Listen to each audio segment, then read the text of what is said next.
Hello friends, நம்ம இன்றைக்கி என்ன பார்க்க போகிறோன்னு பார்த்தீங்கன்னா, இப்போ வந்து நைட்டு சீக்கிரமாக டின்னரை முடிச்சுட்டு ரெடி ஆகிட்டோம். வீக்கெண்டில் குழந்தைங்க கூடலாம் டைம் ஸ்பெண்ட் பண்ண போகிறேன். எப்படி ஸ்பெண்ட் பண்ண போகிறேன்னா இந்த வீடியோவில் பார்க்க போகிறீங்க. நான் சொல்லும்போதே அவன் எப்படி கத்துறான்னு பார்த்தீங்களா, அவன் ரொம்ப எக்ஸைட்டடாக. சரி போய் பார்க்கலாமா என்ன பண்ணுறாங்கன்னு சொல்லிட்டு. ஸோ 2 பேருமே பார்த்தீங்களா, தெரியுதா, லைட்டாக தெரியுது. 2 பேரும் நைட்டு வந்து ஒரு ஸ்நாக்ஸ் பேக்கெட் வாங்கிட்டோம். யூஸ்வலாக தேட்டருக்கு போய் எல்லோரும் டைம் ஸ்பெண்ட் பண்ணுவாங்க ஃபேமிலி கூடால, அப்புறம் மணி ஸ்பெண்ட் ஆகும். இது மணியே இல்லைங்க, ஜஸ்ட்டு ஒரு 40 ருபீஸ் ஸ்நாக்ஸ் பேக்கெட் மட்டும்தான். வீட்டில் வந்து ஹோம் தேட்டர் மாதிரியே ரெடி பண்ணிட்டோம்.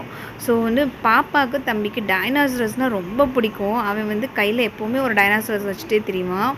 ஸோ இது பார்த்திங்கன்னா இந்த மூவி பேர் வந்து attack on dinosaurs. Old movie தான், பட் ஸ்டில் நாங்கள் ஃபஸ்ட் டைம் தான் பார்க்குறோம். பிள்ளைங்க சூப்பராக என்ஜாய் பண்ணாங்க. உங்களுக்கு இந்த வீடியோ பிடிச்சிருந்தா லைக் பண்ணுங்கள், ஷேர் பண்ணுங்கள்.